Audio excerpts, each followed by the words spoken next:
अस्सलाम वालेकुम नाज़रीन। पिछले केस के अंदर आपने देखा था कि एलन चक मारा गया था और द्रागोस को पकड़ लिया गया था और अर्तुल ने उसे बहुत पीटा था।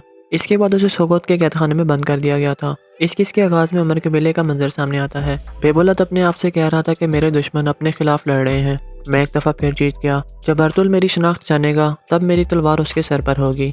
इतने में बातुर इजाज़त लेकर अंदर आता है और कहता है, जो आदमी तुर्गुत के पीछे गए थे वो सब मारे गए हैं सरदार। एक जख्मी था, उसे कबीले लाया जा रहा है। बेबुलत कहता है कि वो बेवकूफ़ तुर्गुत को भी ना मार सके, उस जख्मी का इलाज करो, लेकिन किसी को उससे मिलने मत देना। इतने में एक सिपाही अंदर आकर कहता है, सोगोत से खबर आई है सरदार, अर्तुल साहब ने आपको बुलाया है, उन्होंने द्रागोस को पकड़ लिया है। ये सुनकर बेबुलत परेशान हो जाता है और फिर खड़ा होकर कहता है, तो वो बेवकूफ़ पकड़ा गया, हमने एलन चक से छुटकारा हासिल किया था और अब अर्तुल ने द्रागोस को पकड़ लिया। अगर द्रागोस ने हमारे इत्तेहाद के बारे में बता दिया तो ये सरजमीनें मैदान जंग बन जाएंगी। बातुर कहता है कि अगर उसने बता दिया कि आप अलबास्ती हैं तो फिर क्या होगा सरदार। बेबुलत कहता है, मैंने अलबास्ती को मार दिया था और अर्तुल ने अपनी आंखों से देखकर यकीन कर लिया था, लेकिन फिर भी द्रागोस को बोलने का मौका नहीं देना चाहिए। चीज़ें ज़्यादा खराब हो गई हैं बातुराल, या तो वो हमें तबाह कर देगा या फिर हम मुकम्मल तौर पर उसका खात्मा कर देंगे। मेरा घोड़ा तैयार करो। ये सुनकर बातुर बाहर निकल जाता है। इसके बाद सोगोत का मंजर सामने आता है। अर्तुल कह रहा था, द्रागोस का मुर्दा होने से ज्यादा उसका जिंदा रहना कीमती है हमारे लिए। अलबास्ती और किले वाले दोनों उसे बचाने की कोशिश करेंगे और यही हम चाहते हैं। अगर बेबुलत वाकई अलबास्ती हुआ तो वो द्रागोस से मिलने के बाद हरकत में आएगा, वो किले वालों के साथ मिलकर हम पर हमला करेगा। इस तरह साबित हो जाएगा कि वो अलबास्ती है। फिर अर्तुल कहता है, हम कल सोगोत में तैयारियां शुरू कर देंगे अब्दुर्रहमान, एक ही झटके में अलबास्ती, द्रागोस और किले वालों को तबाह कर देंगे और हमारा असल मकसद भी यही है। कल तमाम गद्दार बेनकाब हो जाएंगे। इसी दौरान बेबुलत भी अपने सिपाहियों के साथ सोगोत पहुंच जाता है। थोड़ी देर बाद वो अर्तुल के कमरे में पहुंच जाता है और कहता है, अर्तुल साहब, आपने मेरे बाबा के कातिल द्रागोस को पकड़ लिया है, कहाँ है वो? अर्तुल कहता है कि थोड़ा सब्र रखो बेबुलत साहब, वो कैद खाने में है। घंटी वाला ही असल में द्रागोस था।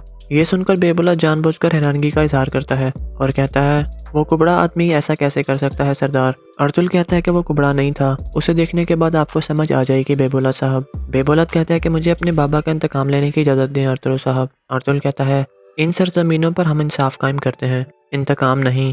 उस गलीज को कल तमाम लोगों के सामने मौत की सजा दे दी जाएगी। बेबुलत कहता है, कल क्यों अर्तुल साहब, अभी क्यों नहीं? अर्तुल कहता है, क्योंकि मैं उससे कुछ मालूमात लेना चाहता हूँ, वो मुझे बताएगा कि वो किस किस के साथ मिलकर काम करता रहा है। ये सुनकर बेबुलत सोच में पड़ जाता है और फिर मुस्कुराते हुए कहता है, आप सही कह रहे हैं, पहले हमें उससे तमाम राज को जान लेना चाहिए। फिर अर्तुल कहता है, लेकिन पहले आप उससे मिल सकते हैं, आप उसे मार नहीं सकते, लेकिन उसके चेहरे पर जरूर थूक सकते हो। अब्दुर्रहमान, बेबुलत साहब को इनके बाबा के कातिल के पास ले जाओ। ये सुनकर बेबुलत और अब्दुर्रहमान बाहर निकल जाते हैं। दूसरी तरफ उमर कबीले में सिरमा बिल्की के पास पहुंचती है और कहती है, सिपाहियों ने मुझे बताया है कि अर्तुल साहब ने द्रागोस को पकड़ लिया है। यह सुनकर इलबिल्की खुश हो जाती है। फिर सिरमा कहती है, तुम्हें पता है कि वो कौन था? वो घंटी वाला था। ये सुनकर इलबिल्की हैरान परेशान हो जाती है और उसके जहन में पुराने ख्यालात आने लगते हैं, जब वो शुरू में अर्तुल साहब के बारे में मालूमात उससे लेती थी। ये सोचकर इलबिल्की कहती है, कोई उसका असल चेहरा कैसे ना देख सका। सिरमा कहती है, हमारे बाबा का कातिल पकड़ा गया है, अब हमारा हक है कि उसका इंतकाम हम अपनी आंखों से देखें। इतने में कबीले का ड्रम बजने लगता है। बातुर एक जख्मी सिपाही को लेकर कबीले में पहुंच गया था। उस जख्मी सिपाही को देखकर इलबिल्की के जहन में ख्याल आता है, जब लड़ाई के दौरान एक आदमी को उसने देखा था। ये सोचकर वह परेशान हो जाती है। दूसरी तरफ सोगोत के कैद खाने में द्रागोस मौजूद था। इसी दौरान अब्दुर्रहमान पीछे खड़ा होकर बेबुलत को द्रागोस के पास भेज देता है। बेबुलत द्रागोस के पास पहुंच जाता है तो आहिस्ता से वो कहता है, अलबास्ती, मेरे ख्याल नहीं था कि तुम यहाँ पर आओगे। अर्तुल समझ रहा है कि सोगोत का हुक्मरान वो है, उसे बताओ कि जब तक कमांडर द्रागोस जिंदा है तब तक ऐसा मुमकिन नहीं है। बेबुलत ड्रामा करते हुए कहता है, तो मेरे पापा को तुमने कत्ल किया था, मैं तुम्हारा खात्मा करने वाला हूँ। अब अर्तुल साहब के इंसाफ से तुम्हें कोई नहीं बचा सकेगा।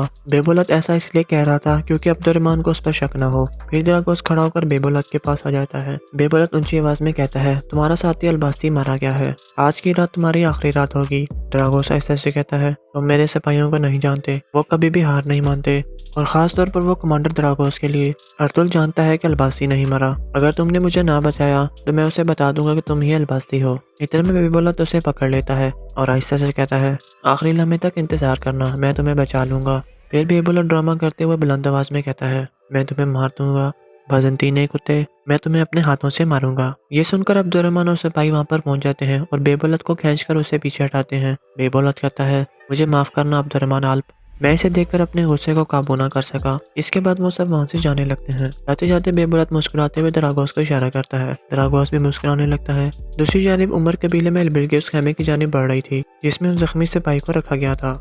इतने में बातुर बाहर निकलता है। बिल्गे पूछती है कौन है वो आदमी बातुर? बातुर कहता है वो हमें रास्ते में मिला था, डाकुओं ने उन पर हमला किया था और वो जख्मी था। बिल्गे पूछती है क्या तुम उसे जानते हो?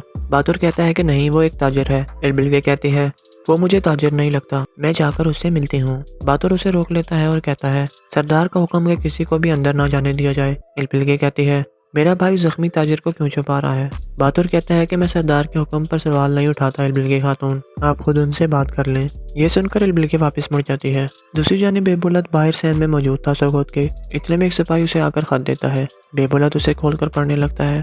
उस पर लिखा था आज शाम को मैं खुफिया जगह पर तुम्हारा इंतजार करूंगा, कमांडर बरानस। ये पढ़कर बेबुलत दिल में कहता है बहुत अच्छे, वैसे भी मैं तुम्हारी तरफ ही आने वाला था। इसके बाद वो घोड़े पर सवार होकर रवाना हो जाता है। इसी दौरान अर्तुल कैद खाने में दरागोस के पास पहुंच जाता है। फिर दरागोस कहता है रहम दिल और इंसाफ करने वाले अर्तुल, तुम उस कैदी के लिए आखिरी खाना लाए हो जिसे तुम मौत की सजा देने वाले हो, या फिर तुम मुझसे बात करने आए हो? अर्तुल कहता है कि मुझे तुमसे जो चाहिए था मुझे मिल गया दरागोस। तुम्हारी वजह से मैं अमीर बहाउद्दीन और अलंजक से छुटकारा हासिल करने में कामयाब हुआ, और सोना भी मुझे तुम्हारी वजह से ही मिला था। दरागोस कहता है हम दोनों काफी हद तक एक जैसे हैं अर्तुल। मैंने अपने मकसद के लिए शहंशाह के खिलाफ बगावत की और तुम अपने मकसद के लिए मंगोलों से लड़ रहे हो, लेकिन ये मत सोचना कि तुम जीत गए हो। जानते हो कि मैं तुर्कों पर क्यों एतमाद करता हूँ? क्योंकि जब तुम लोग आपस में मुत्तहिद हो तो तुम्हें हराना सबसे मुश्किल काम होता है, लेकिन जब तुम एक दूसरे के खिलाफ हो तो तुम खुशी से एक दूसरे के सर उतारते हो। तुम ये जानते हुए मरोगे कि मैं तुम्हारा सबसे बड़ा दुश्मन था।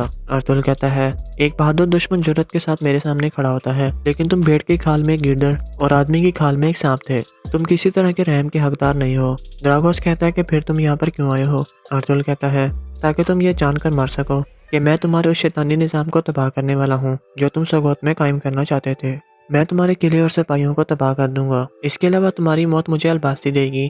आज तुम्हारी आखिरी रात है। ये कहकर अर्तुल बाहर निकल जाता है। उनके जाने के बाद दरागोस दिल में कहता है अगर मैं मरा तो अकेला नहीं मरूंगा अर्तुल, मैं तुम्हें भी अपने साथ लेकर जाऊंगा। इसके बाद रात का वक्त हो जाता है। कई कबीला में मरकजी खेमे में हाइमा खातून पूछ रही थी बमसी कैसा है हफ्सा बेटी? हफ्सा कहती है मैं बमसी के बारे में परेशान हूँ हाइमा वालदा, वो दीवानों की तरह खेमों के अंदर घूम रहा है। वो सरदार की बात ना मानने का जिम्मेदार खुद को समझ रहा है। हाइमा खातून कहती हैं बमसी की इस हरकत ने हम सबको चौंका दिया है। बेशक ये सब कुछ उसने अपने बेटे के लिए किया है, लेकिन उसे थोड़ा सब्र करना चाहिए था। हफ्सा कहती है आप सही कह रही हैं वालदा, लेकिन पहले बमसी को सिपा सलार के ओहदे से हटा दिया गया, फिर उसका बेटा अगवा हो गया। इस सूरत हाल में वो कैसे सब्र कर सकता था? हाइमा खातून कहती हैं आखिरी फैसला सरदार का है, बमसी की सजा का फैसला वही करेंगे। हफ्सा कहती है लेकिन बमसी कोई मुश्किल सजा बर्दाश्त नहीं कर सकेगा हाइमा वालदा, वो इस कबीले में नहीं रह सकेगा। फिर हमारे पास इसके अलावा कोई और चारा नहीं होगा कि हम कहीं और जाकर रहें। हाइमा खातून कहती हैं कि ये कई कबीला है हफ्सा, ये कोई मेहमान खाना नहीं कि जहाँ तुम अपनी मर्जी से आओ और जा सको। अगर तुम लोगों ने जाने का फैसला कर लिया तो तुम लोग हमारे प्यार से महरूम हो जाओगे और दोबारा तुम्हें हमारे दिल में जगह नहीं मिलेगी। अब जाओ और एक माँ और बीवी बनो और सरदार के फैसले का इंतजार करो। हफ्सा जाने लगती है तो अर्तुल अंदर दाखिल होता है। हाइमा खातून खुशामदीद कहती हैं। बैठने के बाद अर्तुल कहता है कि खैर है वालदा।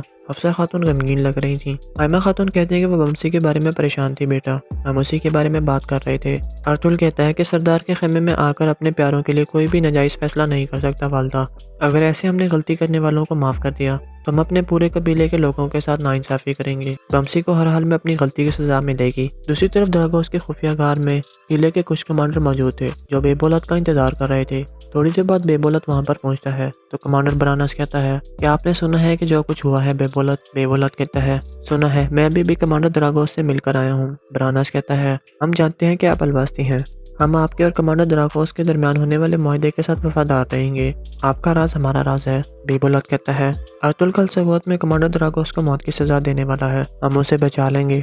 हम ऐसा सिर्फ दरागोस के लिए नहीं बल्कि अर्तुल का खात्मा के लिए भी करेंगे। बरानस कहता है अगर हम मिलकर लड़े तो तुम अपने बाबा के कातिलों से इंतकाम ले सकते हो, हम हर चीज करने के लिए तैयार हैं बेबोलत साहब। बेबोलत कहता है मैं भी तैयार हूँ, मैं और मेरे सिपाही आपके साथ मिलकर लड़ेंगे, लेकिन मेरी एक शर्त है, तुम लोग मेरे हुक्म पर हरकत में आओगे, मैं जो भी कहूँगा तुम्हें वही करना होगा। हम सजा वाली जगह पर दिन की रोशनी में हमला करेंगे। बरानस कहता है ये मुमकिन नहीं है। बेबोलत कहता है कि तुम ताजरों के भेस में सोगोत में दाखिल होगे और सजा वाली जगह पर पहुंचोगे, फिर हम अचानक हमला कर देंगे, मैं भी वहीं पर मौजूद होऊंगा, पहले तुम लोग हमला करोगे। जब अर्तुल और उसके सिपाही तुम लोगों से लड़ रहे होंगे तो मैं अर्तुल की पीठ पर खंजर घोंप दूंगा। ये सुनकर सब मुस्कुराने लगते हैं। दूसरी तरफ काई कबीले में अर्तुल कह रहा था, ड्रागोस को लाने से पहले हर तरफ सिपाही तैनात कर देना अब्दुर्रहमान। हमारे सिपाही आम आदमियों के भेष में होने चाहिए। मुमकिन है कि ड्रागोस के आदमी भी भेष बदल कर आए, शायद ताजिर बनकर। सोगोत में दाखिल होने वाले तमाम ताजिरों का ताक़ुब करना और उन्हें नजरों से दूर मत होने देना अब्दुर्रहमान। फिर अर्तुल कहता है, हमारे सिपाही सुबह सवेरे से किले वाले रास्ते की निगरानी करेंगे।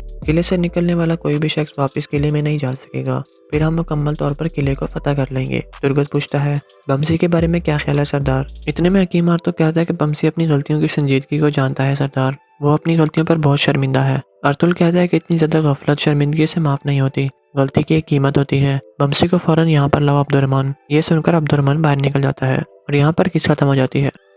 अस्सलाम वालेकुम नाजरीन, पिछली किस के अंदर पर आपने देखा था कि अलन चक मारा गया था और ड्रागोस को पकड़ लिया गया था और अर्तुल ने उसे बहुत पीटा था। इसके बाद उसे सोगोत के कैदखाने में बंद कर दिया गया था। इस किस के आगाज में उमर कबीले का मंजर सामने आता है। बेबुलत अपने आप से कह रहा था कि मेरे दुश्मन अपने खिलाफ लड़ रहे हैं, मैं एक दफा फिर जीत गया। जब अर्तुल मेरी शनाख्त जानेगा तब मेरी तलवार उसके सर पर होगी। इतने में बातुर इजाजत लेकर अंदर आता है और कहता है, जो आदमी तुर्गत के पीछे गए थे वो सब मारे गए हैं सरदार। एक जख्मी था, उसे कबीले लाया जा रहा है। बेबुलत कहता है कि वो बेवकूफ़ तुर्गत को भी ना मार सके, उस जख्मी का इलाज करो लेकिन किसी को उससे मिलने मत देना। इतने में एक सिपाही अंदर आकर कहता है, सोगोत से खबर आई है सरदार, अर्तुल साहब ने आपको बुलाया है, उन्होंने ड्रागोस को पकड़ लिया है। ये सुनकर बेबुलत परेशान हो जाता है और फिर खड़ा होकर कहता है, तो वो बेवकूफ़ पकड़ा क्या? हमने अलन जक से छुटकारा हासिल किया था और अब अर्तुल ने ड्रागोस को पकड़ लिया। अगर ड्रागोस ने हमारे इत्तेहाद के बारे में बता दिया तो ये सरजमीनें मैदान जंग बन जाएंगी।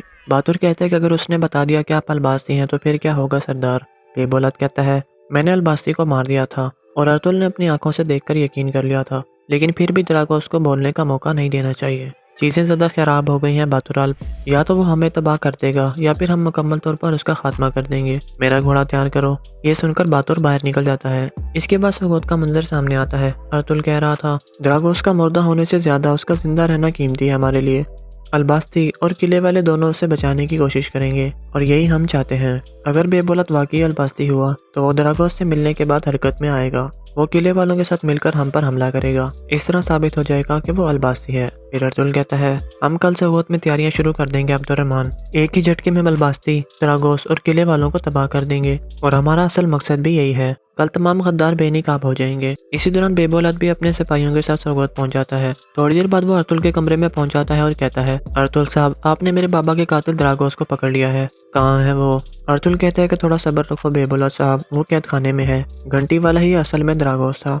ये सुनकर बेबुलत जानबूझकर हैरानगी का इजहार करता है और कहता है, वो कुबड़ा आदमी ऐसा कैसे कर सकता है सरदार? अर्तुल कहता है कि वो कुबड़ा नहीं था, उसे देखने के बाद आपको समझ आ जाएगी बेबुलत साहब। बेबुलत कहता है कि मुझे अपने बाबा का इंतकाम लेने की इजाज़त दें अर्तुल साहब। अर्तुल कहता है, इन सरजमीनों पर हम इंसाफ कायम करते हैं, इंतकाम नहीं। उस गलीज को कल तमाम लोगों के सामने मौत की सजा दे दी जाएगी। बेबुलत कहता है, कल क्यों अर्तुल साहब, अभी क्यों नहीं? अर्तुल कहता है, क्योंकि मैं उससे कुछ मालूमात लेना चाहता हूँ, वो मुझे बताएगा कि वो किस किस के साथ मिलकर काम करता रहा है। ये सुनकर बेबुलत सोच में पड़ जाता है और फिर मुस्कुराते हुए कहता है, आप सही कह रहे हैं, पहले हमें उससे तमाम राज को जान लेना चाहिए। फिर अर्तुल कहता है, लेकिन पहले आप उससे मिल सकते हैं, आप उसे मार नहीं सकते लेकिन उसके चेहरे पर जरूर थूक सकते हो। अब्दुर्रहमान, बेबुलत साहब को इनके बाबा के कातिल के पास ले जाओ। ये सुनकर बेबुलत और अब्दुर्रहमान बाहर निकल जाते हैं। दूसरी तरफ उमर कबीले में सिरमा बिल्के के पास पहुंचती है और कहती है, सिपाहियों ने मुझे बताया है कि अर्तुल साहब ने ड्रागोस को पकड़ लिया है। यह सुनकर बिल्के खुश हो जाती है। फिर सिरमा कहती है, तुम्हें पता है कि वो कौन था? वो घंटी वाला था। ये सुनकर बिल्के हैरान परेशान हो जाती है और उसके जहन में पुराने ख्यालात आने लगते हैं जब वो शुरू में अर्तुल साहब के बारे में मालूमात उससे लेती थी। ये सोचकर बिल्के कहती है, कोई उसका असल चेहरा कैसे ना देख सका। सिरमा कहती है, हमारे बाबा का कातिल पकड़ा गया है, अब हमारा हक है कि उसका इंतकाम हम अपनी आंखों से देखें। इतने में कबीले का ड्रम बजने लगता है। बातुर एक जख्मी सिपाही को लेकर कबीले में पहुंच गया था। उस जख्मी सिपाही को देखकर बिल्के के जहन में ख्याल आता है जब लड़ाई के दौरान एक आदमी को उसने देखा था।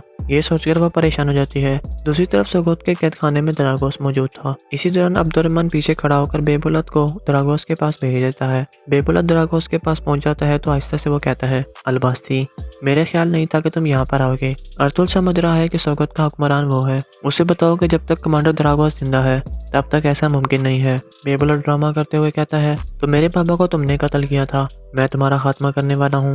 अब अर्तुल साहब के इंसाफ से तुम्हें कोई नहीं बचा सकेगा। बेबोलत ऐसा इसलिए कह रहा था क्योंकि अब्दुर्रहमान को उस पर शक न हो। फिर दरागोस खड़ा होकर बेबोलत के पास आ जाता है। बेबोलत ऊंची आवाज में कहता है, तुम्हारा साथी अलबास्ती मारा गया है, आज की रात तुम्हारी आखिरी रात होगी। दरागोस ऐसे ऐसे कहता है, तुम मेरे सिपाहियों को नहीं जानते, वो कभी भी हार नहीं मानते, और खास तौर पर वो कमांडर दरागोस के लिए। अर्तुल जानता है कि अलबास्ती नहीं मरा। अगर तुमने मुझे ना बचाया तो मैं उसे बता दूंगा कि तुम ही अलबास्ती हो। इतने में बेबोलत उसे पकड़ लेता है और आहिस्ता से कहता है, आखिरी लम्हे तक इंतजार करना, मैं तुम्हें बचा लूंगा। फिर बेबोलत ड्रामा करते हुए बुलंद आवाज में कहता है, मैं तुम्हें मार दूंगा भजंतीने कुत्ते, मैं तुम्हें अपने हाथों से मारूंगा। ये सुनकर अब्दुर्रहमान और सिपाही वहां पर पहुंच जाते हैं और बेबोलत को खींचकर उसे पीछे हटाते हैं। बेबोलत कहता है, मुझे माफ करना अब्दुर्रहमान आल्प, मैं इसे देखकर अपने गुस्से को काबू ना कर सका। इसके बाद वो सब वहां से जाने लगते हैं। जाते जाते बेबोलत मुस्कुराते हुए दरागोस को इशारा करता है। दरागोस भी मुस्कुराने लगता है। दूसरी जानिब उमर कबीले में एल्बिल उस खेमे की जानिब बढ़ रही थी जिसमें उस जख्मी सिपाही को रखा गया था। इतने में बातुर बाहर निकलता है। बिल्गे पूछती है, कौन है वो आदमी बातुर आल्प? बातुर कहता है, वो हमें रास्ते में मिला था, डाकुओं ने उन पर हमला किया था और वो जख्मी था।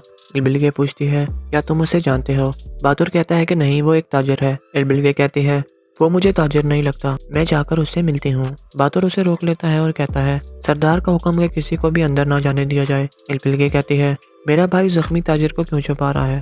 बातुर कहता है कि मैं सरदार के हुक्म पर सवाल नहीं उठाता बिल्गे खातून, आप खुद उनसे बात कर लें। ये सुनकर बिल्गे वापस मुड़ जाती है। दूसरी जानिब बेबोलत बाहर सैन में मौजूद था सोगोत के। इतने में एक सिपाही उसे आकर खत देता है। बेबोलत उसे खोलकर पढ़ने लगता है। उस पर लिखा था, आज शाम को मैं खुफिया जगह पर तुम्हारा इंतजार करूंगा, कमांडर बरानस। ये पढ़कर बेबोलत दिल में कहता है, बहुत अच्छे, वैसे भी मैं तुम्हारी तरफ ही आने वाला था। इसके बाद वो घोड़े पर सवार होकर रवाना हो जाता है। इसी दौरान अर्तुल कैद खाने में दरागोस के पास पहुंच जाता है। फिर दरागोस कहता है, रहम दिल और इंसाफ करने वाले अर्तुल, तुम उस कैदी के लिए आखिरी खाना लाए हो जिसे तुम मौत की सजा देने वाले हो, या फिर तुम मुझसे बात करने आए हो? अर्तुल कहता है कि मुझे तुमसे जो चाहिए था मुझे मिल गया दरागोस। तुम्हारी वजह से मैं अमीर बहाउद्दीन और अलंजक से छुटकारा हासिल करने में कामयाब हुआ, और सोना भी मुझे तुम्हारी वजह से ही मिला था। दरागोस कहता है, हम दोनों काफी हद तक एक जैसे हैं अर्तुल। मैंने अपने मकसद के लिए शहंशाह के खिलाफ बगावत की और तुम अपने मकसद के लिए मंगोलों से लड़ रहे हो, लेकिन ये मत सोचना कि तुम जीत गए हो। जानते हो कि मैं तुर्कों पर क्यों एतमाद करता हूँ? क्योंकि जब तुम लोग आपस में मुत्तहिद हो तो तुम्हें हराना सबसे मुश्किल काम होता है,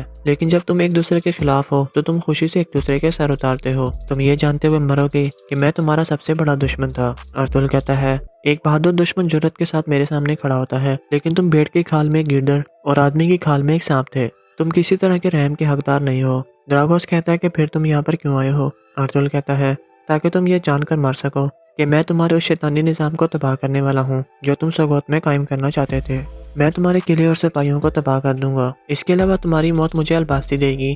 आज तुम्हारी आखिरी रात है। ये कहकर अर्तुल बाहर निकल जाता है। उनके जाने के बाद दरागोस दिल में कहता है, अगर मैं मरा तो अकेला नहीं मरूंगा अर्तुल, मैं तुम्हें भी अपने साथ लेकर जाऊंगा। इसके बाद रात का वक्त हो जाता है। कई कबीला में मरकजी खेमे में हाइमा खातून पूछ रही थी, बमसी कैसा है हफ्सा बेटी? हफ्सा कहती है, मैं बमसी के बारे में परेशान हूँ हाइमा वालदा, वो दीवानों की तरह खेमों के अंदर घूम रहा है। वो सरदार की बात ना मानने का जिम्मेदार खुद को समझ रहा है। हाइमा खातून कहती हैं, बमसी की इस हरकत ने हम सबको चौंका दिया है। बेशक ये सब कुछ उसने अपने बेटे के लिए किया है, लेकिन उसे थोड़ा सब्र करना चाहिए था। हफ्सा कहती है, आप सही कह रही हैं वालदा, लेकिन पहले बमसी को सिपा सलार के ओहदे से हटा दिया गया, फिर उसका बेटा अगवा हो गया। इस सूरत हाल में वो कैसे सब्र कर सकता था? हाइमा खातून कहती हैं, आखिरी फैसला सरदार का है, बमसी की सजा का फैसला वही करेंगे। हफ्सा कहती है, लेकिन बमसी कोई मुश्किल सजा बर्दाश्त नहीं कर सकेगा हाइमा वालदा, वो इस कबीले में नहीं रह सकेगा। फिर हमारे पास इसके अलावा कोई और चारा नहीं होगा कि हम कहीं और जाकर रहें। हाइमा खातून कहती हैं कि ये कई कबीला है हफ्सा, ये कोई मेहमान खाना नहीं कि जहाँ तुम अपनी मर्जी से आओ और जा सको। अगर तुम लोगों ने जाने का फैसला कर लिया तो तुम लोग हमारे प्यार से महरूम हो जाओगे और दोबारा तुम्हें हमारे दिल में जगह नहीं मिलेगी। अब जाओ और एक माँ और बीवी बनो और सरदार के फैसले का इंतजार करो। हफ्सा जाने लगती है तो अर्तुल अंदर दाखिल होता है। हाइमा खातून खुशामदीद कहती हैं। बैठने के बाद अर्तुल कहता है कि खैर है वालदा। हफ्सा खातून गमगीन लग रही थी। हाइमा खातून कहती है कि वो बमसी के बारे में परेशान थी बेटा, हम उसी के बारे में बात कर रहे थे। अर्तुल कहता है कि सरदार के खेमे में आकर अपने प्यारों के लिए कोई भी नाजायज फैसला नहीं कर सकता वालदा। अगर ऐसे हमने गलती करने वालों को माफ कर दिया तो हम अपने पूरे कबीले के लोगों के साथ नाइंसाफी करेंगे। बमसी को हर हाल में अपनी गलती की सजा मिलेगी। दूसरी तरफ दरागोस के खुफिया गार में किले के कुछ कमांडर मौजूद थे जो बेबोलत का इंतजार कर रहे थे। थोड़ी देर बाद बेबोलत वहां पर पहुंचता है तो कमांडर बरानस कहता है कि आपने सुना है कि जो कुछ हुआ है बेबोलत? बेबोलत कहता है, सुना है, मैं अभी भी कमांडर दरागोस से मिलकर आया हूँ। बरानस कहता है, हम जानते हैं कि आप अलबास्ती हैं, हम आपके और कमांडर दरागोस के दरमियान होने वाले मुआहदे के साथ वफादार रहेंगे। आपका राज हमारा राज है। बेबुलत कहता है, अर्तुल कल सोगोत में कमांडर द्रागोस को मौत की सजा देने वाला है। हम उसे बचा लेंगे। हम ऐसा सिर्फ द्रागोस के लिए नहीं बल्कि अर्तुल का खात्मा के लिए भी करेंगे। ब्रानास कहता है, अगर हम मिलकर लड़े तो तुम अपने बाबा के कातिलों से इंतकाम ले सकते हो। हम हर चीज करने के लिए तैयार हैं बेबुलत साहब। बेबुलत कहता है, मैं भी तैयार हूँ। मैं और मेरे सिपाही आपके साथ मिलकर लड़ेंगे, लेकिन मेरी एक शर्त है, तुम लोग मेरे हुक्म पर हरकत में आओगे। मैं जो भी कहूँगा तुम्हें वही करना होगा। हम सजा वाली जगह पर दिन की रोशनी में हमला करेंगे। ब्रानास कहता है, ये मुमकिन नहीं है। बेबुलत कहता है कि तुम ताजरों के भेस में सोगोत में दाखिल होगे और सजा वाली जगह पर पहुंचोगे। फिर हम अचानक हमला कर देंगे। मैं भी वहीं पर मौजूद होऊंगा। पहले तुम लोग हमला करोगे। जब अर्तुल और उसके सिपाही तुम लोगों से लड़ रहे होंगे तो मैं अर्तुल की पीठ पर खंजर घोंप दूंगा। ये सुनकर सब मुस्कुराने लगते हैं। दूसरी तरफ काई कबीले में अर्तुल कह रहा था, द्रागोस को लाने से पहले हर तरफ सिपाही तैनात कर देना अब्दुर्रहमान। हमारे सिपाही आम आदमियों के भेस में होने चाहिए। मुमकिन है कि द्रागोस के आदमी भी भेस बदल कर आए, शायद ताजिर बनकर। सोगोत में दाखिल होने वाले तमाम ताजिरों का ताक़ुब करना और उन्हें नजरों से दूर मत होने देना अब्दुर्रहमान। फिर अर्तुल कहता है, हमारे सिपाही सुबह सवेरे से किले वाले रास्ते की निगरानी करेंगे। किले से निकलने वाला कोई भी शख्स वापस किले में नहीं जा सकेगा। फिर हम मुकम्मल तौर पर किले को फतह कर लेंगे। तुर्गत पूछता है, बमसी के बारे में क्या ख्याल है सरदार? इतने में हकीम तो कहता है कि बमसी अपनी गलतियों की संजीदगी को जानता है सरदार। वो अपनी गलतियों पर बहुत शर्मिंदा है। अर्तुल कहता है कि इतनी ज्यादा गफलत शर्मिंदगी से माफ नहीं होती। गलती की एक कीमत होती है। बमसी को फौरन यहाँ पर लाओ अब्दुर्रहमान। ये सुनकर अब्दुर्रहमान बाहर निकल जाता है और यहाँ पर किस्सा थम जाती है।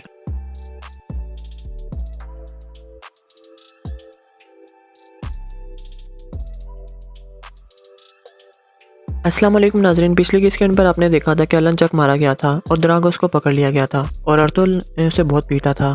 इसके बाद उसे सोगोत के कैदखाने में बंद कर दिया गया था। इस किस के आगाज में उमर कबीले का मंजर सामने आता है। बेबुलत अपने आप से कह रहा था कि मेरे दुश्मन अपने खिलाफ लड़ रहे हैं। मैं एक दफा फिर जीत गया। जब अर्तुल मेरी शनाख्त जानेगा तब मेरी तलवार उसके सर पर होगी। इतने में बातुर इजाजत लेकर अंदर आता है और कहता है, जो आदमी तुर्गुत के पीछे गए थे वो सब मारे गए हैं सरदार। एक जख्मी था, उसे कबीले लाया जा रहा है। बेबुलत कहते हैं कि वो बेवकूफ़ तुर्गुत को भी ना मार सके। उस जख्मी का इलाज करो, लेकिन किसी को उससे मिलने मत देना। इतने में एक सिपाही अंदर आकर कहता है, सोगोत से खबर आई है सरदार, अर्तुल साहब ने आपको बुलाया है। उन्होंने द्रागोस को पकड़ लिया है। ये सुनकर बेबुलत परेशान हो जाता है और फिर खड़ा होकर कहता है, तो वो बेवकूफ़ पकड़ा गया। हमने अलन जग से छुटकारा हासिल किया था और अब अर्तुल ने द्रागोस को पकड़ लिया। अगर द्रागोस ने हमारे इत्तेहाद के बारे में बता दिया तो ये सरजमीनें मैदान जंग बन जाएंगी। बातुर कहते हैं कि अगर उसने बता दिया कि आप अलबास्ती हैं तो फिर क्या होगा सरदार?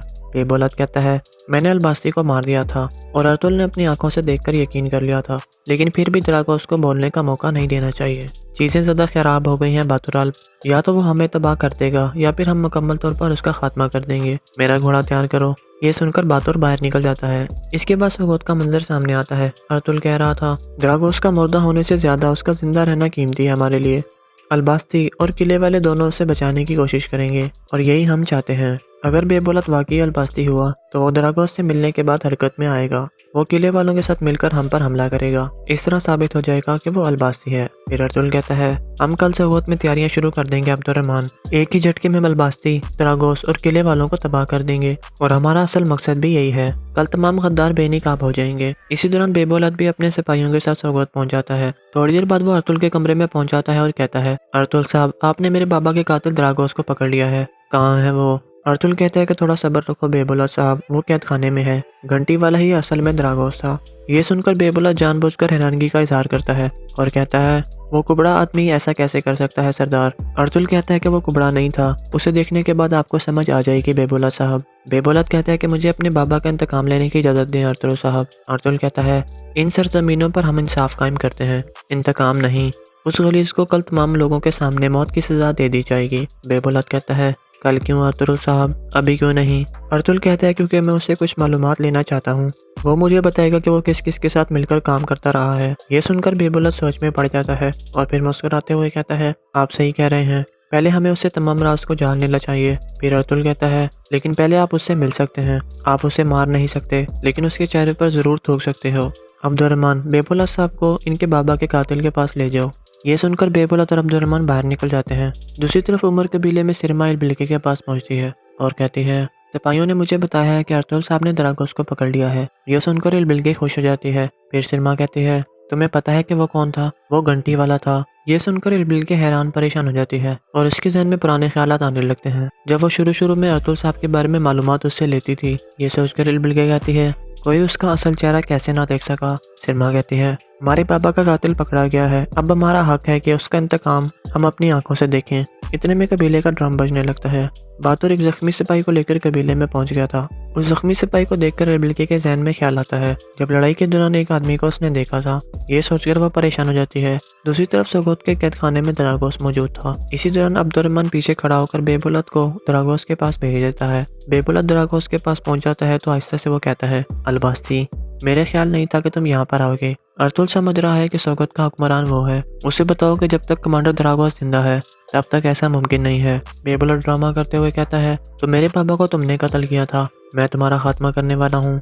अब अर्तुल साहब के इंसाफ से तुम्हें कोई नहीं बचा सकेगा। बेबुलत ऐसा इसलिए कह रहा था क्योंकि अब्दुर्रहमान को उस पर शक न हो। फिर दरागोस खड़ा होकर बेबुलत के पास आ जाता है। बेबुलत ऊंची आवाज में कहता है, तुम्हारा साथी अलबास्ती मारा गया है, आज की रात तुम्हारी आखिरी रात होगी। दरागोस ऐसे से कहता है, तुम मेरे सिपाहियों को नहीं जानते, वो कभी भी हार नहीं मानते, और ख़ास तौर पर वो कमांडर दरागोस के लिए। अर्तुल जानता है कि अलबास्ती नहीं मरा। अगर तुमने मुझे ना बचाया तो मैं उसे बता दूंगा कि तुम ही अलबास्ती हो। इतने में बेबुलत उसे पकड़ लेता है और आहिस्ता से कहता है, आखिरी लम्हे तक इंतजार करना, मैं तुम्हें बचा लूंगा। फिर बेबुलत ड्रामा करते हुए बुलंद आवाज में कहता है, मैं तुम्हें मार दूंगा, बजंतीने कुत्ते, मैं तुम्हें अपने हाथों से मारूंगा। ये सुनकर अब्दुर्रहमान और सिपाही वहां पर पहुंच जाते हैं और बेबुलत को खींचकर उसे पीछे हटाते हैं। बेबुलत कहता है, मुझे माफ करना अब्दुर्रहमान आल्प, मैं इसे देखकर अपने गुस्से को काबू ना कर सका। इसके बाद वो सब वहां से जाने लगते हैं। जाते जाते बेबुलत मुस्कुराते हुए दरागोस को इशारा करता है। दरागोस भी मुस्कुराने लगता है। दूसरी जानिब उमर कबीले में एलबिल्के उस खेमे की जानिब बढ़ रही थी जिसमें उस जख्मी सिपाही को रखा गया था। इतने में बातुर बाहर निकलता है। एलबिल्के पूछती है, कौन है वो आदमी बातुर आल्प? बातुर कहता है, वो हमें रास्ते में मिला था, डाकुओं ने उन पर हमला किया था और वो जख्मी था। एलबिल्के पूछती है, क्या तुम उसे जानते हो? बातुर कहता है कि नहीं, वो एक ताजिर है। एलबिल्के कहती है, वो मुझे ताजिर नहीं लगता, मैं जाकर उससे मिलती हूँ। बातुर उसे रोक लेता है और कहता है, सरदार का हुक्म है किसी को भी अंदर ना जाने दिया जाए। एलबिल्के कहती है, मेरा भाई जख्मी ताजिर को क्यों छुपा रहा है? बातुर कहता है कि मैं सरदार के हुक्म पर सवाल नहीं उठाता एलबिल्के खातून, आप खुद उनसे बात कर लें। ये सुनकर एलबिल्के वापस मुड़ जाती है। दूसरी जानिब बेबुलत बाहर सैन में मौजूद था सोगोत के। इतने में एक सिपाही उसे आकर खत देता है। बेबुलत उसे खोलकर पढ़ने लगता है। उस पर लिखा था, आज शाम को मैं खुफिया जगह पर तुम्हारा इंतजार करूंगा, कमांडर बरानस। ये पढ़कर बेबुलत दिल में कहता है, बहुत अच्छे, वैसे भी मैं तुम्हारी तरफ ही आने वाला था। इसके बाद वो घोड़े पर सवार होकर रवाना हो जाता है। इसी दौरान अर्तुल कैद खाने में दरागोस के पास पहुंच जाता है। फिर दरागोस कहता है, रहम दिल और इंसाफ करने वाले अर्तुल, तुम उस कैदी के लिए आखिरी खाना लाए हो जिसे तुम मौत की सजा देने वाले हो, या फिर तुम मुझसे बात करने आए हो? अर्तुल कहता है कि मुझे तुमसे जो चाहिए था मुझे मिल गया दरागोस, तुम्हारी वजह से मैं अमीर बहाउद्दीन और अलंजक से छुटकारा हासिल करने में कामयाब हुआ, और सोना भी मुझे तुम्हारी वजह से ही मिला था। दरागोस कहता है, हम दोनों काफी हद तक एक जैसे हैं अर्तुल। मैंने अपने मकसद के लिए शहंशाह के खिलाफ बगावत की और तुम अपने मकसद के लिए मंगोलों से लड़ रहे हो, लेकिन ये मत सोचना कि तुम जीत गए हो। जानते हो कि मैं तुर्कों पर क्यों एतमाद करता हूँ? क्योंकि जब तुम लोग आपस में मुत्तहिद हो तो तुम्हें हराना सबसे मुश्किल काम होता है, लेकिन जब तुम एक दूसरे के खिलाफ हो तो तुम खुशी से एक दूसरे के सर उतारते हो। तुम ये जानते हुए मरोगे कि मैं तुम्हारा सबसे बड़ा दुश्मन था। अर्तुल कहता है, एक बहादुर दुश्मन जुर्रत के साथ मेरे सामने खड़ा होता है, लेकिन तुम भेड़ की खाल में एक गिरदड़ और आदमी की खाल में एक सांप थे। तुम किसी तरह के रहम के हकदार नहीं हो। दरागोस कहता है कि फिर तुम यहाँ पर क्यों आए हो? अर्तुल कहता है, ताकि तुम ये जानकर मर सको कि मैं तुम्हारे उस शैतानी निज़ाम को तबाह करने वाला हूँ जो तुम सोगोत में कायम करना चाहते थे। मैं तुम्हारे किले और सिपाहियों को तबाह कर दूंगा। इसके अलावा तुम्हारी मौत मुझे अलबास्ती देगी। आज तुम्हारी आखिरी रात है। ये कहकर अर्तुल बाहर निकल जाता है। उनके जाने के बाद दरागोस दिल में कहता है, अगर मैं मरा तो अकेला नहीं मरूंगा अर्तुल, मैं तुम्हें भी अपने साथ लेकर जाऊंगा। इसके बाद रात का वक्त हो जाता है। कई कबीला में मरकजी खेमे में हाइमा खातून पूछ रही थी, बमसी कैसा है हफ्सा बेटी? हफ्सा कहती है, मैं बमसी के बारे में परेशान हूँ हाइमा वालदा, वो दीवानों की तरह खेमों के अंदर घूम रहा है, वो सरदार की बात ना मानने का जिम्मेदार खुद को समझ रहा है। हाइमा खातून कहती हैं, बमसी की इस हरकत ने हम सबको चौंका दिया है। बेशक ये सब कुछ उसने अपने बेटे के लिए किया है, लेकिन उसे थोड़ा सब्र करना चाहिए था। हफ्सा कहती है, आप सही कह रही हैं वालदा, लेकिन पहले बमसी को सिपा सलार के ओहदे से हटा दिया गया, फिर उसका बेटा अगवा हो गया। इस सूरत हाल में वो कैसे सब्र कर सकता था? हाइमा खातून कहती हैं, आखिरी फैसला सरदार का है, बमसी की सजा का फैसला वही करेंगे। हफ्सा कहती है, लेकिन बमसी कोई मुश्किल सजा बर्दाश्त नहीं कर सकेगा हाइमा वालदा, वो इस कबीले में नहीं रह सकेगा। फिर हमारे पास इसके अलावा कोई और चारा नहीं होगा कि हम कहीं और जाकर रहें। आयमा खातून कहती हैं कि ये काई कबीला है हफ्सा, ये कोई मेहमान खाना नहीं कि जहाँ तुम अपनी मर्जी से आओ और जा सको। अगर तुम लोगों ने जाने का फैसला कर लिया तो तुम लोग हमारे प्यार से महरूम हो जाओगे और दोबारा तुम्हें हमारे दिल में जगह नहीं मिलेगी। अब जाओ और एक माँ और बीवी बनो और सरदार के फैसले का इंतजार करो। हफ्सा जाने लगती है तो अर्तुल अंदर दाखिल होता है। आयमा खातून खुशामदीद कहती हैं। बैठने के बाद अर्तुल कहता है कि खैर है वालदा। हफ्सा खातून गमगीन लग रही थी। आयमा खातून कहती है कि वो बमसी के बारे में परेशान थी बेटा, हम उसी के बारे में बात कर रहे थे। अर्तुल कहता है कि सरदार के खेमे में आकर अपने प्यारों के लिए कोई भी नाजायज़ फैसला नहीं कर सकता वालदा। अगर ऐसे हमने गलती करने वालों को माफ़ कर दिया तो हम अपने पूरे कबीले के लोगों के साथ नाइंसाफ़ी करेंगे। बमसी को हर हाल में अपनी गलती की सज़ा मिलेगी। दूसरी तरफ दरागोस के खुफिया गार में किले के कुछ कमांडर मौजूद थे जो बेबोलत का इंतजार कर रहे थे। थोड़ी देर बाद बेबोलत वहां पर पहुंचता है तो कमांडर ब्रानस कहता है कि आपने सुना है कि जो कुछ हुआ है बेबोलत। बेबोलत कहता है सुना है, मैं अभी भी कमांडर दरागोस से मिलकर आया हूँ। ब्रानस कहता है हम जानते हैं कि आप अलवास्ती हैं, हम आपके और कमांडर दरागोस के दरमियान होने वाले मुआहदे के साथ वफादार रहेंगे, आपका राज हमारा राज है। बेबोलत कहता है अर्तुल कल सगोत में कमांडर दरागोस को मौत की सजा देने वाला है, हम उसे बचा लेंगे। हम ऐसा सिर्फ दरागोस के लिए नहीं बल्कि अर्तुल का खात्मा के लिए भी करेंगे। ब्रानस कहता है अगर हम मिलकर लड़े तो तुम अपने बाबा के कातिलों से इंतकाम ले सकते हो, हम हर चीज करने के लिए तैयार हैं बेबोलत साहब। बेबोलत कहता है मैं भी तैयार हूँ, मैं और मेरे सिपाही आपके साथ मिलकर लड़ेंगे, लेकिन मेरी एक शर्त है, तुम लोग मेरे हुक्म पर हरकत में आओगे, मैं जो भी कहूँगा तुम्हें वही करना होगा। हम सजा वाली जगह पर दिन की रोशनी में हमला करेंगे। ब्रानस कहता है ये मुमकिन नहीं है। बेबोलत कहता है कि तुम ताजरों के भेस में सोगोत में दाखिल होगे और सजा वाली जगह पर पहुंचोगे, फिर हम अचानक हमला कर देंगे, मैं भी वहीं पर मौजूद होऊंगा। पहले तुम लोग हमला करोगे, जब अर्तुल और उसके सिपाही तुम लोगों से लड़ रहे होंगे तो मैं अर्तुल की पीठ पर खंजर घोंप दूंगा। ये सुनकर सब मुस्कुराने लगते हैं। दूसरी तरफ काई कबीले में अर्तुल कह रहा था दरागोस को लाने से पहले हर तरफ सिपाही तैनात कर देना अब्दुर्रहमान, हमारे सिपाही आम आदमियों के भेस में होने चाहिए। मुमकिन है कि दरागोस के आदमी भी भेस बदल कर आए, शायद ताजिर बनकर। सोगोत में दाखिल होने वाले तमाम ताजिरों का ताक़ुब करना और उन्हें नजरों से दूर मत होने देना अब्दुर्रहमान। फिर अर्तुल कहता है हमारे सिपाही सुबह सवेरे से किले वाले रास्ते की निगरानी करेंगे, किले से निकलने वाला कोई भी शख्स वापस किले में नहीं जा सकेगा, फिर हम मुकम्मल तौर पर किले को फतह कर लेंगे। दुर्गत पूछता है बमसी के बारे में क्या ख्याल है सरदार। इतने में हकीम अर्तुल कहता है कि बमसी अपनी गलतियों की संजीदगी को जानता है सरदार, वो अपनी गलतियों पर बहुत शर्मिंदा है। अर्तुल कहता है कि इतनी ज्यादा गफलत शर्मिंदगी से माफ नहीं होती, गलती की एक कीमत होती है। बमसी को फौरन यहाँ पर लाओ अब्दुर्रहमान। ये सुनकर अब्दुर्रहमान बाहर निकल जाता है और यहाँ पर किस्सा खत्म हो जाती है।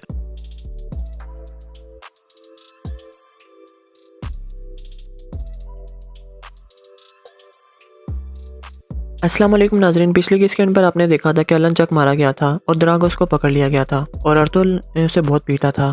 इसके बाद उसे सोगोत के कैद खाने में बंद कर दिया गया था। इस किस के आगाज में उमर कबीले का मंजर सामने आता है। बेबोलत अपने आप से कह रहा था कि मेरे दुश्मन अपने खिलाफ लड़ रहे हैं, मैं एक दफा फिर जीत गया। जब अर्तुल मेरी शनाख्त जानेगा तब मेरी तलवार उसके सर पर होगी। इतने में बातुर इजाजत लेकर अंदर आता है और कहता है जो आदमी तुर्गुत के पीछे गए थे वो सब मारे गए हैं सरदार, एक जख्मी था, उसे कबीले लाया जा रहा है। बेबोलत कहता है कि वो बेवकूफ़ तुर्गुत को भी ना मार सके, उस जख्मी का इलाज करो, लेकिन किसी को उससे मिलने मत देना। इतने में एक सिपाही अंदर आकर कहता है सोगोत से खबर आई है सरदार, अर्तुल साहब ने आपको बुलाया है, उन्होंने दरागोस को पकड़ लिया है। ये सुनकर बेबोलत परेशान हो जाता है और फिर खड़ा होकर कहता है तो वो बेवकूफ़ पकड़ा गया, हमने अलन जक से छुटकारा हासिल किया था और अब अर्तुल ने दरागोस को पकड़ लिया। अगर दरागोस ने हमारे इत्तेहाद के बारे में बता दिया तो ये सरजमीनें मैदान जंग बन जाएंगी। बातुर कहता है कि अगर उसने बता दिया कि आप अलबास्ती हैं तो फिर क्या होगा सरदार। बेबोलत कहता है मैंने अलबास्ती को मार दिया था और अर्तुल ने अपनी आंखों से देखकर यकीन कर लिया था, लेकिन फिर भी दरागोस को बोलने का मौका नहीं देना चाहिए। चीज़ें ज़्यादा खराब हो गई हैं बातुराल, या तो वो हमें तबाह कर देगा या फिर हम मुकम्मल तौर पर उसका खात्मा कर देंगे, मेरा घोड़ा तैयार करो। ये सुनकर बातुर बाहर निकल जाता है। इसके बाद सोगोत का मंजर सामने आता है। अर्तुल कह रहा था दरागोस का मुर्दा होने से ज्यादा उसका जिंदा रहना कीमती है हमारे लिए। अलबास्ती और किले वाले दोनों उसे बचाने की कोशिश करेंगे और यही हम चाहते हैं। अगर बेबोलत वाकई अलबास्ती हुआ तो वो दरागोस से मिलने के बाद हरकत में आएगा, वो किले वालों के साथ मिलकर हम पर हमला करेगा, इस तरह साबित हो जाएगा कि वो अलबास्ती है। फिर अर्तुल कहता है हम कल सोगोत में तैयारियां शुरू कर देंगे अब्दुर्रहमान, एक ही झटके में अलबास्ती, दरागोस और किले वालों को तबाह कर देंगे और हमारा असल मकसद भी यही है। कल तमाम गद्दार बेनकाब हो जाएंगे। इसी दौरान बेबोलत भी अपने सिपाहियों के साथ सोगोत पहुंच जाता है। थोड़ी देर बाद वो अर्तुल के कमरे में पहुंच जाता है और कहता है अर्तुल साहब आपने मेरे बाबा के कातिल दरागोस को पकड़ लिया है, कहाँ है वो। अर्तुल कहता है कि थोड़ा सब्र रखो बेबोलत साहब, वो कैद खाने में है, घंटी वाला ही असल में दरागोस था। ये सुनकर बेबोलत जानबूझकर हैरानगी का इजहार करता है और कहता है वो कुबड़ा आदमी ऐसा कैसे कर सकता है सरदार? अर्तुल कहता है कि वो कुबड़ा नहीं था, उसे देखने के बाद आपको समझ आ जाएगी बेबुलत साहब। बेबुलत कहता है कि मुझे अपने बाबा का इंतकाम लेने की इजाज़त दें अर्तुल साहब। अर्तुल कहता है इन सरजमीनों पर हम इंसाफ कायम करते हैं, इंतकाम नहीं। उस गलीज को कल तमाम लोगों के सामने मौत की सज़ा दे दी जाएगी। बेबुलत कहता है कल क्यों अर्तुल साहब, अभी क्यों नहीं? अर्तुल कहता है क्योंकि मैं उससे कुछ मालूमात लेना चाहता हूँ, वो मुझे बताएगा कि वो किस किस के साथ मिलकर काम करता रहा है। ये सुनकर बेबुलत सोच में पड़ जाता है और फिर मुस्कुराते हुए कहता है आप सही कह रहे हैं, पहले हमें उससे तमाम राज को जान लेना चाहिए। फिर अर्तुल कहता है लेकिन पहले आप उससे मिल सकते हैं, आप उसे मार नहीं सकते लेकिन उसके चेहरे पर ज़रूर थूक सकते हो। अब्दुर्रहमान, बेबुलत साहब को इनके बाबा के कातिल के पास ले जाओ।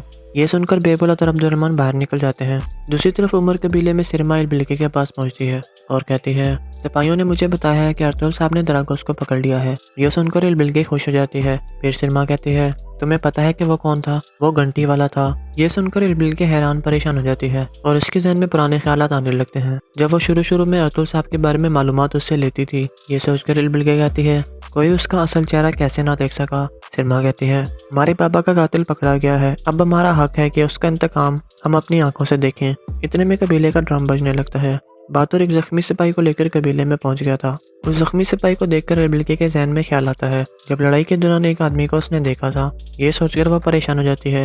दूसरी तरफ सोगोत के कैदखाने में दरागोस मौजूद था। इसी दौरान अब्दुर्रहमान पीछे खड़ा होकर बेबुलत को दरागोस के पास भेज देता है। बेबुलत दरागोस के पास पहुंच जाता है तो आहिस्ता से वो कहता है अलबास्ती, मेरे ख्याल नहीं था कि तुम यहाँ पर आओगे। अर्तुल समझ रहा है कि सोगत का हुक्मरान वो है, उसे बताओ कि जब तक कमांडर दरागोस जिंदा है तब तक ऐसा मुमकिन नहीं है। बेबुलत ड्रामा करते हुए कहता है तो मेरे पापा को तुमने कत्ल किया था, मैं तुम्हारा खात्मा करने वाला हूँ। अब अर्तुल साहब के इंसाफ से तुम्हें कोई नहीं बचा सकेगा। बेबुलत ऐसा इसलिए कह रहा था क्योंकि अब्दुर्रहमान को उस पर शक न हो। फिर दरागोस खड़ा होकर बेबुलत के पास आ जाता है। बेबुलत ऊंची आवाज में कहता है तुम्हारा साथी अलबास्ती मारा गया है, आज की रात तुम्हारी आखिरी रात होगी। दरागोस ऐसे से कहता है तुम मेरे सिपाहियों को नहीं जानते, वो कभी भी हार नहीं मानते और ख़ास तौर पर वो कमांडर दरागोस के लिए। अर्तुल जानता है कि अलबास्ती नहीं मरा, अगर तुमने मुझे ना बचाया तो मैं उसे बता दूंगा कि तुम ही अलबास्ती हो। इतने में बेबुलत उसे पकड़ लेता है और आहिस्ता से कहता है आखिरी लम्हे तक इंतजार करना, मैं तुम्हें बचा लूंगा। फिर बेबुलत ड्रामा करते हुए बुलंद आवाज में कहता है मैं तुम्हें मार दूंगा, भजनतीने कुत्ते, मैं तुम्हें अपने हाथों से मारूंगा। ये सुनकर अब्दुर्रहमान और सिपाही वहां पर पहुंच जाते हैं और बेबुलत को खींचकर उसे पीछे हटाते हैं। बेबुलत कहता है मुझे माफ करना अब्दुर्रहमान आल्प, मैं इसे देखकर अपने गुस्से को काबू ना कर सका। इसके बाद वो सब वहां से जाने लगते हैं। जाते जाते बेबुलत मुस्कुराते हुए दरागोस को इशारा करता है। दरागोस भी मुस्कुराने लगता है। दूसरी जानिब उमर कबीले में बिल्की उस खेमे की जानिब बढ़ रही थी जिसमें उस जख्मी सिपाही को रखा गया था। इतने में बातुर बाहर निकलता है। बिल्की पूछती है कौन है वो आदमी बातुर आल्प? बातुर कहता है वो हमें रास्ते में मिला था, डाकुओं ने उन पर हमला किया था और वो जख्मी था। बिल्की पूछती है क्या तुम उसे जानते हो? बातुर कहता है कि नहीं, वो एक ताजिर है। बिल्की कहती है वो मुझे ताजिर नहीं लगता, मैं जाकर उससे मिलती हूँ। बातुर उसे रोक लेता है और कहता है सरदार का हुक्म है किसी को भी अंदर ना जाने दिया जाए। बिल्की कहती है मेरा भाई जख्मी ताजिर को क्यों छुपा रहा है? बातुर कहता है कि मैं सरदार के हुक्म पर सवाल नहीं उठाता बिल्की खातून, आप खुद उनसे बात कर लें। ये सुनकर बिल्की वापस मुड़ जाती है। दूसरी जानिब बेबुलत बाहर सैन में मौजूद था सोगोत के। इतने में एक सिपाही उसे आकर खत देता है। बेबुलत उसे खोलकर पढ़ने लगता है।